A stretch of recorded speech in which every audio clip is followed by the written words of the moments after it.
अनामा, उसका कोई नाम नहीं है भाई, उसका ही नहीं, ईश्वर का ही नहीं, किसी का भी कोई नाम नहीं है। अच्छा ये बताइए कि ये पकड़ी का पेड़ है, पकड़ी के पेड़ ने किस समय पर किस व्यक्ति से कहा कि हमारा नाम पकड़ी है? आम के पेड़ ने किस आदमी से कहा कि हमारा नाम आम का पेड़ है? अच्छा हम भी जब जन्म लेते हैं तो हम कोई नाम का बोर्ड लगा के नहीं आते, हमारा भी नाम हमारे माता पिता गुरुजन अभिभावक ही रखते हैं, क्योंकि नाम बहुत जरूरी है। अगर नाम नहीं होगा तो कैसे संबोधित करेंगे? अनेक लोग न है, अनेक विश्व न है, अनेक चीजें, अनेक लोग हैं। कोई ऐसी चीज हमारे हाथ पर आ जाती है जिसको हम नहीं पहचानते हैं तो हम कहते हैं का हो, अब दूसरे से पूछते हैं किन्हो का हो, हाथे में बा, लेकिन नाम नहीं जान तो ये का हो। तो इसलिए ईश्वर का भी नाम हम लोगों ने ही रखा। ईश्वर का कोई नाम नहीं है, क्यों रखा कि बिना नाम के उसको संबोधित कैसे करेंगे? गुरु नानक जी के भी ग्रंथ में, वो जो है ग्रंथ साहिब, उसमें भी राम का नाम सैकड़ों बार आया, क्योंकि बड़े बड़े महापुरुषों के उपासना काल में वो राम नाम का ही आधार उन लोगों ने दिया था। और आज भी वही बात है। ये राम नाम क्यों रखा गया? हमारे यहाँ ईश्वर के तो अनंत नाम है, लेकिन हम राम नाम क्यों रखे? इसलिए रखे कि ये राम नाम हिंदी में है, संस्कृत में भी रामे लिखाएगा, लेकिन हिंदी में है। और हिंदी की वर्णमाला में जो वर्ण सभी वर्णों के ऊपर लिखा जा सके, जैसे र और म ऐसा वर्ण है जो किसी भी वर्ण के ऊपर लिखा जा सकता है, एक बिंदी के रूप में और एक ऐसे र के रूप में, और बाकी कोई भी वर्ण किसी वर्ण के ऊपर नहीं लिखा जा सकता है। बराबर में आधा है तो बराबर में या नीचे जोड़ के लिखा जाता है। तो इसीलिए तुलसी बाबा कह रहे हैं कि एक छत्र, र ऐसे होता है छत्र जैसा ऊपर, है ना, एक मुकुट मणि, म जो होता है बिंदी के रूप में होता है अक्षर के ऊपर, है कि नहीं? संस्कृत में आप देखेंगे तो एक छत्र एक मुकुट मणि सब वर्णन पर जो, सभी वर्णों के ऊपर है जो, क्योंकि ईश्वर तो सबके ऊपर न है। ईश्वर तो सबसे ऊपर वही है, उससे ऊपर कोई होता तो एक आदमी के केहू मरे दी कहूंगा के, लेकिन वहीं से ईश्वर शुरू होता है। अगर संसार में मृत्यु नहीं होती तो ईश्वर नाम की कोई चीज नहीं होती, क्योंकि मनुष्य तब तक हार नहीं मानता है जब तक इसका सामर्थ्य चलते रहता है। मनुष्य की ये ताकत है, ये शक्ति है, ये जल्दी किसी समस्या से, किसी नीति से हार जल्दी नहीं मानना चाहता है, उसमें हर एक चीज में सफल होना चाहता है, प्रयास करता है। नहीं देखते हैं कि पर्वतों को काट करके सड़कें बना देते हैं, पर्वतों को काट कर सड़कें बना देते हैं वे, और सैकड़ों मरुभूमि में नदियां बहा देते हैं। बड़ी बड़ी नहर जो चल रही है उस नदियों में बहता तो के लेबा, मनुष्य के शक्ति कैसे न भाई मनुष्य ने के लेबा। तो कह रहे मनुष्य हार नहीं मानता है, लेकिन एक जगह जाकर के वो मजबूर हो जाता है, वहां से आगे की कहानी उसको पता नहीं है। वो है जगह मौत। जब कोई मर जाता है तो उससे आगे उसका काम नहीं चलता, उसका जोर नहीं चलता है, तो अब सोचता है कि अब इसके आगे कोई है, और जो कोई है वही ईश्वर की भावना, वही ईश्वर की। नहीं मौत होती तो कोई भगवान को पूछता ही नहीं, वो तो मृत्यु है जो भगवान का संसार में चाहे किसी रूप में। सभी धर्म वाले ईश्वर मानते हैं, नाम अलग अलग रख सकते हैं, बाकी कोई ऐसा धर्म है जो बिना ईश्वर माने चल रहा हो है। तो इस तरह से हम लोगों ने अपने भगवान का नाम राम रखा, जबकि ईश्वर का कोई नाम नहीं है, ईश्वर का कोई रूप नहीं है, लेकिन हमारी आंखें रूप ही देखना चाहती हैं। ये रूप और नाम भक्ति का विषय है। और गीता में तीन ज्ञान है, भक्ति का भी ज्ञान है, भक्ति के बारे में भी कहा गया है, ज्ञान के बारे में भी और कर्म के बारे में भी, तीन। तो इन तीनों में से ये रूप और नाम और कीर्तन और भजन और कथा ये भक्ति वाला है, ये भक्ति का है। और जो ज्ञानी होते हैं वो किसी रूप का आश्रय नहीं लेते, स्वयं के बल से, क्योंकि भगवान ने भी कहा है कि मोरे प्रौढ़ तनय सम ज्ञानी, अब बालक सुत सम दास अमानी। कि प्रौढ़ माने नौजवान बेटा के समान मेरा ज्ञानी बेटा है, और 6 महीना की बालक जैसन मेरा ये भगत बेटा है। दोनों मेरे ही हैं, भक्त भी मेरा ही है, ज्ञानी भी मेरा ही है, कर्मयोगी भी मेरा ही है। लेकिन ये भक्त जो है एक अबोध बालक है और ज्ञानी जो है एक नौजवान है। तो अब मान लीजिए कि एक माँ के 2 बच्चे, एक जवान हो गया, अभी एक अबोध है, तो ज्यादा स्नेह तो अबोध वाले पर रखेगी। जो जवान हो गया वो तो अपने बल पर खड़ा हो गया, अपने बल पर कर रहा है। लेकिन ये अबोध बच्चा को तो हर चीज देना पड़ेगा, हर चीज की ध्यान रखना पड़ेगा। तो ये भक्ति है। तो भक्त जो है भगवान का बालक स्वरूप है। और हमारे यहाँ तुलसी बाबा ने भी रामायण लिखा है और वाल्मीकि जी ने भी लिखा है। तो वाल्मीकि जी की रामायण संस्कृत भाषा में है, देव भाषा उसे कहते हैं, देव भाषा में है। तो देव भाषा का प्रचार प्रसार बहुत सीमित था, सभी संस्कृत नहीं समझ और पढ़ पाते थे। जो संस्कृत विद्यालय में पढ़ते थे, गुरुकुल में पढ़ते थे ब्राह्मण जनों के बच्चे, तो वही संस्कृत पढ़ पाते थे, वही उस शास्त्र को पढ़ पाते थे। पुराण भी सब श्लोके में लिखा हुआ है। तो तुलसी बाबा भी पढ़े उसी गुरुकुल में, और वाल्मीकि जी का रामायण भी पढ़े, पुराण सब पढ़े, वेद पढ़े, सब कुछ पढ़े। तभी तो कहते हैं कि वेद मत सोझ सोझ सोझ के पुराण सब है, संत वो असंतन के भेद को बतावती। कि मैं जो रामायण लिख रहा हूँ वो वेद ने भी शोधन किया है, रामायणों में भी शोधन किया है, पुराणों में भी, सब कुछ पढ़ के अब तब जो है कौन संत है कौन असंत है, क्या अच्छा है क्या बुरा है, क्या भक्ति है क्या ज्ञान है क्या कर्म है, ये सब मैं बता रहा हूँ। तो ये राम तुलसी बाबा का रामचरितमानस एक ऐसा मान सरोवर है जिसके 4 घाट हैं, और वह जो है राम नाम रूपी अमृत के जल से भरा हुआ है। और तुलसी बाबा का रामायण तो ये हो गया, एक सरोवर का उपमा देते हैं। और वाल्मीकि जी का रामायण, रामायण का मतलब राम के रहने का घर, आयन माने घर, जिस घर में तो रामायण क्या हुआ, राम जी के रहने का घर अर्थात मंदिर।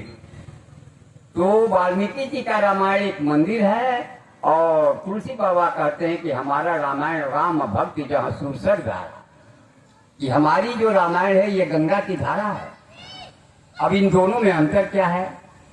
अगर आप मंदिर में जाते हैं तो ये जरूरी होता है कि अपना हाथ लीजिए, धोआ लीजिए, स्वच्छ कपड़ा पहन लीजिए, गड़बड़ नहीं होना चाहिए, शरीर शुद्ध होना चाहिए। और गंगा जी में जाते हैं तब तो गंगा जी कहते हैं कचरो कचरा लागल हो गया, आगे ढुका ना हमारा व्यवहार पवित्र करे तनी, साफ सुथरा एकदम धो के। अंतर दिखाई दिया? मंदिर में प्रतिबंध है, बिना नहाए नहीं ढुक सकते हैं। लेकिन गंगा कहती है हमारे में ना, हमारी भक्ति कहती है कि हमारे में आओ ना, सब हम धोधा देंगे, ढुको पहले हमारे में, है कि नहीं? मैंने भक्ति में प्रवेश करो। एक अंतर तो ये दिखा। और दूसरा अंतर है कि मंदिर समय से खुलता है, समय से बंद हो जाता है। लेकिन गंगा जी का घाट सबके लिए खुला, हरदम खुला रहता है, कभी बंद नहीं होता। गंगा जी का कभी जल एक पल के लिए रुका है? पता नहीं कितने पुस्तों से कोई धारा चल रही है और चली रही है। और ये भगवान की लीला देखने के लिए काफी है। ये किताब अगर आप सीखना चाहें, पढ़ना चाहें, तो ये संसार ही एक किताब, खुली किताब है, आप पढ़ लीजिए। इसी में से आप देख लीजिए कि पीपर के बीजा के तो होगा, नोह में समा जाएगी, पीपर के बीजा नोह में समा जाएगी। और उन्हें कितना बड़का पेड़ बाटे, अभी अनुमान लगाइए कि होती चीज में इतना विशाल पेड़ भैया बनू, एगो पढ़ी थी, समझ में आई। तो उसी प्रकार से है कि हमें जो है भगवान की भक्ति की ओर अग्रसर होना चाहिए, क्योंकि ज्ञान के पंथ कृपान के द्वारा, ज्ञान कठिन है, अपने बल पर ईश्वर को प्राप्त करना है। भक्त कहता है कि प्रभु हम अचवस्थ हैं, हम असमर्थ हैं, आप ही आ जाइए।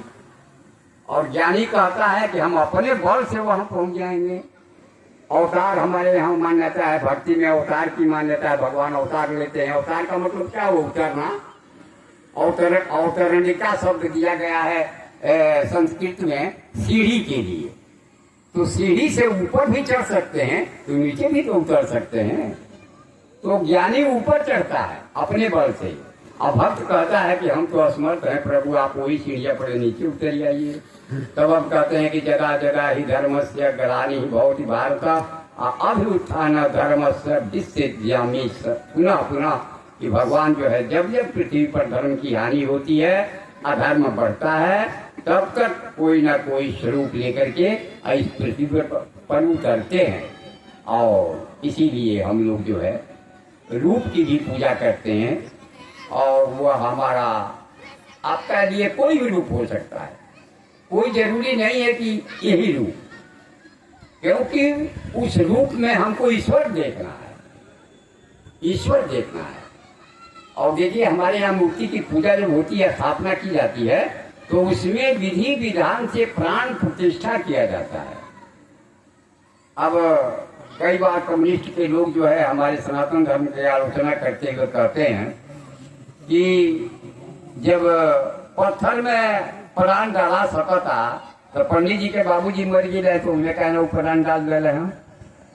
देखिए ये आलोचना करने वाले कहते हैं, है आलोचना करने वाले ऐसा सवाल करते हैं कि अगर पत्थर में प्राण डाला सकता तो मर गई तो कहने पे डाला जाए। तो भाई देखिए, बस गाड़ी जीप है कार के बनोले बा, आदमी बनोले बा। तो जब आदमी बनोले बा तो आदमी चलाए, इन्हें बैठा रह जाए कुत्ता तो ना चला पाई, बिल्ली बैठा रह जाए तो ना चला पाई, और कोनो जीव बैठा रह जाए तो ना चला पाई। के चला पाई? अरे जे बनोले बा वो चला पाई। जे आदमी बनोले बा तो आदमी है बैठी तो चल आना, तो दूसरे जीव के वो आदमी कौन? जौन जानकार होके, जौन ड्राइवरी जानत होके, आना तो अनपढ़ के हाथ में दे दे नहीं तो अपनों जाइए सबके लिए जाएंगे, है कि नहीं?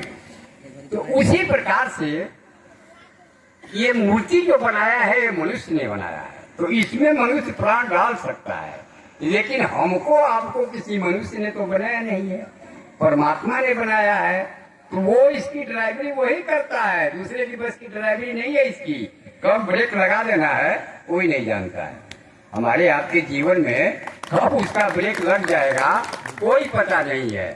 इसलिए ये नहीं सोचना चाहिए कि बिनबान उम्र हमारा बिनबान दिन, कोई दिन नहीं निश्चित है, ये नहीं है। ये तो निश्चित है कि जाना है, बाकी निश्चित है नहीं है जो कहिए जाना है। बड़ा अटपट रास्ता बा, बड़ा अटपट सवा बा। कहीं हमने के अगर जाए के होता तो हमने कहा कुंभ जाए के बा, अब से तैयारी शुरू बा, कमरा चाहिए या कौन कौन खाए की चीज चाहिए, क्या नाश्ता भोजन जाए बा। लेकिन ये मार्ग जो अगम है, जो अज्ञात है, उस मार्ग के लिए हम क्या तैयारी कर रहे हैं? कोई तैयारी है हमारी? देखिए मनुष्य का जीवन का एक रहस्य इस तरह से भी समझिए कि मनुष्य जो है नंगे झड़ंगे खाली आता है धरती पर, नंगे झड़ंगे, वो धागा तक नहीं मैंने क्या, नंगे झड़ंगे धरती पर आता है। और धरती पर आने के बाद से हर एक चीज प्राप्त कर लेने के लिए लड़ता है, झगड़ता है, बेईमानी तक, चोरी तक, क्या क्या करता है, सब हमको मिल जाए, सब हम कौन कौन सी चीज प्राप्त कर रहे, और अंत में वो सब कुछ छोड़ के फिर खाली चला जाता है। यही हमारे जीवन का राज है कि कुछ लेके आए नहीं, और सब कुछ पहले से बने हुई हर भगवान वाली चीज को मैं रूपी केंद्र में मेरा हो जाए, मेरा हो जाए। अरे ये कितना बड़ा चोरी का काम है कि दूसरे की चीज को अपना कहते हो। अपने खेत में आप जाइए तो क्या कहिएगा कि हमार खेत है, लेकिन हो जाइए तो कहिए हमार खेत है, जनी भी जाइए तो कहिए कि हमार खेत है। तारा बाप पहले तार बाबूजी कहते रहे हमार खेत है, उनकी पहले उनकर बाबूजी कहते रहे कि हमार खेत है, एकर हो कहाँ गई लो हमार कहे वाला, केहू के ना सकल भूमि गोपाल की, सारी पृथ्वी ईश्वर की है कि नहीं? हम लोग तो झूठा उस पर अपना गलत आरोप लगाते हैं। भक्ति सिखाती है कि पंचम जथा लाभ संतोषा, जो हमारे कर्म करने से जो ही लाभ प्राप्त हो जाए उसी में संतोष करना चाहिए। कर्म करना नहीं छोड़िए, कमाना मत छोड़िए, पढ़ना मत छोड़िए, भाग्य भरोसे बैठ के चाहे भगवान भरोसे बैठ के, लेकिन जो कर्म करने के बाद जो फल प्राप्त होता है तो वो जो ही हो जाए उतने में संतोष कीजिए। ऐसा नहीं कि ज्यादा प्राप्त करने के लिए गलत मार्ग का अनुसरण कर लीजिए। ये हमारी भक्ति जो है, भक्ति से और सत्संग से सिखाया जाता है। और हम चाहेंगे कि इस प्रकार से विशेष करके हम लोग तीन बातों पर ध्यान देते हैं कि अगर सनातन धर्म के लोग आपस में ही मतभेद पाले रहे, चाहे जात पात का लेकर के या चाहे पार्टी पर्व को लेकर के या चाहे धर्म कर्म को लेकर के, तो कमजोर रहेंगे। और जब कमजोर रहेंगे तो इनको तोड़ने वाले खड़े हैं तैयार और कर भी रहे हैं। बांग्लादेश की कहानी आप लोग को सुनने को मिला ही होगा, और अपने ही देश में तमाम। तो इस प्रकार से हम लोगों का कहना है कि एक रहिए ताकि आप मजबूत रहें, बच जाएंगे आप आपस में। अब देखिए, शादी ब्याह जहाँ करे के बाद तो वजह जाके अपन जात पात देख के करो, अब तो वो खत्म होता। लड़का लड़की अपने मन का जने कौन जातू है कौन जातू कर लेते हैं, अब वो धीरे धीरे खत्म होता। तो ये कुरीति पकड़ करके कमजोर होने की जरूरत नहीं है। शादी ब्याह जो है आदमी प्रतिष्ठा का सवाल मानता है, दूसरी जाति में अगर होता है तो लोग थोड़ा भाग भूख के लड़का लड़की कर रहे तो माता पिता दुखी होते हैं। तो ठीक है, शादी रोटी बेटी का व्यवहार आप अपने अपने जाति में करिए, लेकिन जहां वो बटन वाला बात आता है जिससे आपको कटना या बचना है, वहां आप निश्चित रूप से एक रहिए। सारी जात पात का भेदभाव ऐसा नहीं आप करेंगे ना, तो आप समझ लीजिए कि आप अपने बच्चों के लिए खतरा बोल रहे हैं। आपकी जिंदगी तो निकल जाए कहीं, लेकिन आने वाले सालों में बहुत कुछ क्या होने वाला है कि नहीं। केवल शुक्र मनाइए कि कुछ ऐसे महापुरुष को आप चुन के भेज दिए हैं जिससे आप सुरक्षित अभी तक हैं, नहीं तो हिला रहे हैं लोग, हिला रहे हैं कि कुलसिन छिटका देगा खाली माचिस मरला के देरी भाई, राहुल जी कहते है कि नहीं। ये प्रकार से नेता लोग तरह तरह के कहता है कि बांग्लादेश बना देंगे भारत को भी, है कि नहीं, बांग्लादेश बना देंगे भारत को भी। तो आप अगर सोए रहे कि जगाने वालों को बड़ा खतरा होता है, सोने वाले जागे चाहे न जागे, पर जगाने वालों को खतरा ज्यादा होता है। आप देखिए, संसार में सबसे ज्यादा मुर्गा मुर्गी कटा था कि ना। अब मुर्गों ने जगा वाला 3 बजे 4 बजे भोर में सबके जगाने वालों को ज्यादा खतरा होता है। और आप एक और बात निवेदन करूंगा, हम लोग जो अपना त्योहार मना रहे हैं, उस त्योहार में जो ये हमारे नए फैशन के अनुसार से कुरीतियां घुस रही हैं, वो बड़ा ही घातक होंगी आगे जाकर के। और उसका परिणाम हर साल देखने को मिल रहा है। 1 जनवरी फर्स्ट कहता हूँ, फर्स्ट पहली नहीं कहता, फर्स्ट कहता हूँ। तो फर्स्ट तो फटाफट खटाखट वाली बात फर्स्ट वाला कर दी। 1 जनवरी में कम से कम करोड़ों निर्दोष जीव के जौन है तो नो नुकसान तो हाथ नहीं के पहुंचोले ओकर कत्ल कर देता है हिंदू लोग फर्स्ट के नाम पर। अगर परिणाम क्या होता, साल भर के अंदर झुंड कटाता लोग विश्व में कहीं ना कहीं, हिंदू लोग झुंड कटाता जब अंग्रेजी साल है कि नहीं। तो ये 1 जनवरी हम हिंदू सनातन धर्म वालों का पहला साल नहीं है, हम लोगों का साल चैत के अजोरी एकम से शुरू होता है, जो पतरा जिस माध्यम से चल रहा है, पतरा वाला साल है कि नहीं। तो वो हम लोगों का कब शुरू होता है, चैत आधा बीत जाए या जब आधा अजोरिया पक्ष शुरू हुई तो एकम से हमने के साल शुरू हो जाएगा। तो हमारे पूर्वजों ने तो इतना बढ़िया उसको मनाने का विधान बनाया है कि 9 दिन तक व्रत रहिए, नवरात्रा कीजिए और देवी की शक्ति की पूजा कीजिए, शक्ति अर्जित कीजिए। पूजा का मतलब क्या हुआ, शक्ति अर्जित करना। जिस शक्ति की हम पूजा कर रहे हैं आप उसके भरोसे रहिए कि हम तो पूजा करते नहीं, शक्ति हमके दे दी तो गलत भावना है, आपकी पूजा गलत है। आप उन शक्ति की आप पूजा करिए, उसको याद करिए और उस शक्ति को प्राप्त करने के लिए स्कूल में बच्चे को भेजिए ताकि बौद्धिक शक्ति उसकी बढ़े, विद्वान बने, ये शक्ति बढ़े। नौजवान है तो आप खूब मेहनत करके कमाइए, जो आर्थिक शक्ति बढ़े आपकी। अगर नौजवान है तो उठक बैठक करिए ताकि शारीरिक शक्ति बनी रहे आपकी और बढ़ी रहे हमेशा। तो शक्ति की पूजा हम 9 दिन लगातार व्रत रह करके करते हैं। कितना बढ़िया विधान नया साल मनाने का हमारे सनातन धर्म में। लेकिन ये तो सन है, साल नहीं है, सन है। नया साल नहीं आया, नया सन आया है। नया साल तो आएगा वो जो बता रहा हूँ आगे चैत में आएगा, हर साल आता है। ये नया सन है, ये अंग्रेजों का है, तो उसके पीछे हम क्यों पागल हो जाए। अभी बड़ा दिन मनाया 25 तारीख को। तमाम हिंदू जो अपना बच्चा पढ़ाता है अंग्रेजी स्कूल में, तो अपने अपने बच्चे को जोकर बना के छोड़ा था। बड़ा विरोध भी हुआ है। क्यों अपने बच्चे को हम सेंटा बनाएंगे? क्यों नहीं हम कृष्ण बनाएंगे? क्यों नहीं राम बनाएंगे? क्यों नहीं हनुमान बनाएंगे? जब हम वो जोकर बना करके रोड पर दौड़ाएंगे चलाएंगे, सेंटा बना रहे हैं। समझ ही नहीं रहे हम क्या कर रहे हैं। फिर बाद में वो बच्चा जो है उसी विचारधारा का हो जाएगा, आपको आपके शास्त्र पुराणों का को नकारेगा, आपकी देवी देवताओं को नकारेगा, आपकी रीति रिवाज को आलोचना करेगा। तो ये समझ हमारे समाज में होना चाहिए। और ये जो आ रहा है 1 जनवरी, तो हम तो समझते हैं कि 12 वर्ष के हमने की कथा कहला वाला तपस्या जो अनबा पूरा हो जाएगी।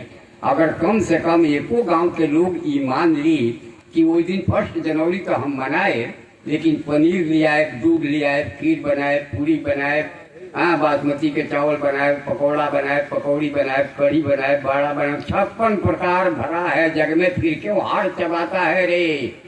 कबीर साहब ने कहा कि 56 प्रकार तुम्हारे खाने के लिए संसार में बनाया है, तो फिर तुम हड्डी कुत्ते जैसा क्यों चबाते हो? और वो तुम्हारा आहार नहीं है, मनुष्य का आहार नहीं है। क्यों? कि प्रकृति ने सबको बना के भेजा है।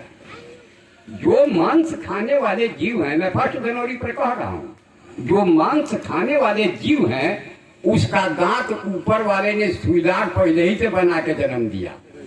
आप देखिए कुत्ता का दांत, आप बिल्ली का दांत देखिए, सांप का दांत देखिए, मछली का दांत देखिए। जो मांस खाने वाले जीव हैं उनका दांत पहले ही से परमात्मा ने सुईदार बना दिया। आज जो मांस जिनके लिए नहीं बनाया, ये धरती से उत्पन्न हुई चीजों को, फल फूल से लेके और अन्य चीजें वो बनाया, तो उसका दांत चापुट बना दिया। अब बताइए, हम लोग का दांत तो चापुट है, सुईदार नहीं ना है, चापुट है। अच्छा, गाय के दांत भी चापुट बा, भैंस के दांत भी चापुट बा, बकरी के दांत भी चापुट बा। तुम देखी तो वो खाता है, इसे नाक में डाल के देखी तो नाक में जरूर डाल दे तो जो मुंह है ना घुमाई, तो फिर वो ना डंटो मारला से ना घुमाई, जगह निकाल के धोब ना नाक झोंसब ना। तो यह कह देता कि हम समझ नहीं रहे, उन जानवरों से भी बदतर हम हो गए। और वो भी 1 जनवरी पर इतनी हिंसाएं जो है, जो बर्दाश्त। और आपके बच्चे कहाँ जा रहे हैं? अरे कौन त्योहार आए तो घर में एक जगह बैठ कर खाए पिए के चाहिए, खुशी मनावे के चाहिए। तो एगो लड़का चल गए हे सरे में, एगो लड़का लेकर बल्टी लुटाया, बर्तन लेके कैस लेके हे सरे में, लड़की हो सरे में, पिताजी हो जंगल में। क्या यार, क्या कर रहे हो? कम से कम 1 जनवरी को तो एक दिन अपने पूरे परिवार के साथ बैठ करके खीर पूरी, चाहे ये 56 प्रकार के भोग में से कुछ भी बना के खाओ और मनाओ 1 जनवरी। मना तो हम नहीं करते हैं, है ना, क्योंकि उसका भी जरूरत है। सन से भी हम लोग चलते हैं, खाली हम लोग तिथि से ही नहीं, हम लोग जो है तारीख से भी चलते हैं। तारीख होता है हमारे पंचांग में, तो तिथि भी होता है, वो तिथि भी लिखा जाता है। मंगल का कोई बनता है, पंडित जी बनाते हैं मंगल का जो पत्र, तो उसमें तिथि और तारीख दोनों ही। और इधर आपके नेपाल में जो है गते चलता है, गते चलता है, सन बहुत कम है कि नहीं, गते चलता है। वो भी साल हम लोगों का मिलता जुलता है, वही सदवे है, वही साल है ना। तो इस तरह से आप देखिए कि हमारे जो ये नया नया त्योहार जो घुसा था, ये पर अपने बच्चों को रोकिए, समझाइए, हम लोगों की तपस्या पूरी हो जाए। अगर कुछ लोग, 1 गांव 2 गांव के लोग भी इस बात को समझ लें और मनावे तो बड़ा बढ़िया रहे। भर सकते हो आप जो है मंदिरों में बैठ के उस दिन जो है भजन कीर्तन करें, रात में या दिन में बढ़िया बढ़िया भोजन बने, एक दूसरे को भी बुला के खियावें, चाहे बांट के खाएं। क्यों? कि भूख का लगना प्रकृति है, कोई ऐसा जीव नहीं जिसको भूख न लगती हो। भूख का लगना ही प्रकृति बस भूख लगती है, तो भूख का लगना प्रकृति है और छीन के खाना विकृति है। अगर किसी के हाथ की रोटी छीन के हम खाएं तो ये विकृति है, दोष है, ये अवगुण है। लेकिन बांट के खाना यही सनातन की संस्कृति है, सनातन धर्म की यही संस्कृति है कि ये बांट के खाता है। बताया नहीं कि कोरोना में खाली मठों में और गुरुद्वारों में ही लंगर चलते थे, बाकी कहीं नहीं चलते थे। और नहीं तो कोरोना फैलाने के लिए बड़ा प्रयास भी किया गया, बड़ा भारी, दिल्ली से लेकर और देश भर में। वो तो कहिए कि वो ऐसा सजग प्रहरी अपना देश का रहा जो कि बिना पैसा के सबको जो है वो इंजेक्शन भी लगाया, विश्व के गरीब देशों में भी भेज दिया, विश्व के कई गरीब देशों में। जबकि अगर वो इंजेक्शन वो जो दवाई बनाते है वो कंपनी के हाथ से लग जाए तो 1200 रुपया में कहा वो इंजेक्शन वो बेचते सब, जो उनकी सबको फ्री लगाए। तो यही है हमारी सनातन की संस्कृति, बांट के खाने की, सब तक सुख पहुंचाने की, है कि नहीं। और वो अब उसका युग दिखाई भी दे रहा है। हम तो धन्यवाद करते हैं ये सोशल मीडिया, यही मोबाइल जो ना बिल इंटरनेट वगैरह, यही में बड़ा खतरो बा, बड़ा बढ़िया बा, बढ़िया सही बा। ये सब बहुत दिन के कुछ बात जानकारी आ जाता है इनमें, है कि नहीं। जौना बात करते हो कबो बहस ना करते लो, कबो सवाल ना करते लो, वो पर अब सवाल होता है सब, है कि नहीं। डिबेट हो रहा है टीवियों पर, तो उसमें धर्मों पर भी टीका टिप्पणी हो रही है, उस पर भी प्रश्न उठ रहे हैं, चाहे कोई भी धर्म, सनातन धर्म हो, चाहे सिख धर्म हुआ, चाहे और कोई भी हो। तो इस प्रकार से आप देखेंगे कि हम यही निवेदन करेंगे कि अगर आपको ये ध्यान है, दो बातों को भूल मत, जो चाहे कल्याण। एक कवि ने कहा कि दो बात को याद रखो अगर जीवन में कल्याण चाहते हो, जीवन में और जीवन के बाद भी। तो दो बातों को भूल मत, जो चाहे कल्याण, नारायण एक मौत को और दूजे श्री भगवान। अपनी मृत्यु को याद रखो कि मरना है, भूलना नहीं। इस बात को भूल जाओगे तो गलत भी कहीं कर सकते हो, याद रहेगा तो बचोगे, है कि नहीं। और एक जो है दूजे श्री भगवान ईश्वर को, जिस ईश्वर का कोई रूप नहीं है, कोई नाम नहीं है, किसी भी नाम से आप उसे पुकार सकते हैं। हम लोग उसको एक राम नाम दिए हैं और जो है कृष्ण नाम दिए हैं। तो इस प्रकार से आप देखेंगे कि ईश्वर की भक्ति और मौत को याद रखते हुए ये जीवन जीना है और निरीह जीवों को सताना नहीं है। अहिंसा का पाठ हमारे यहाँ पढ़ाया गया। अहिंसा परमो धर्मो, अधे श्लोक बतावल गए, आधा ना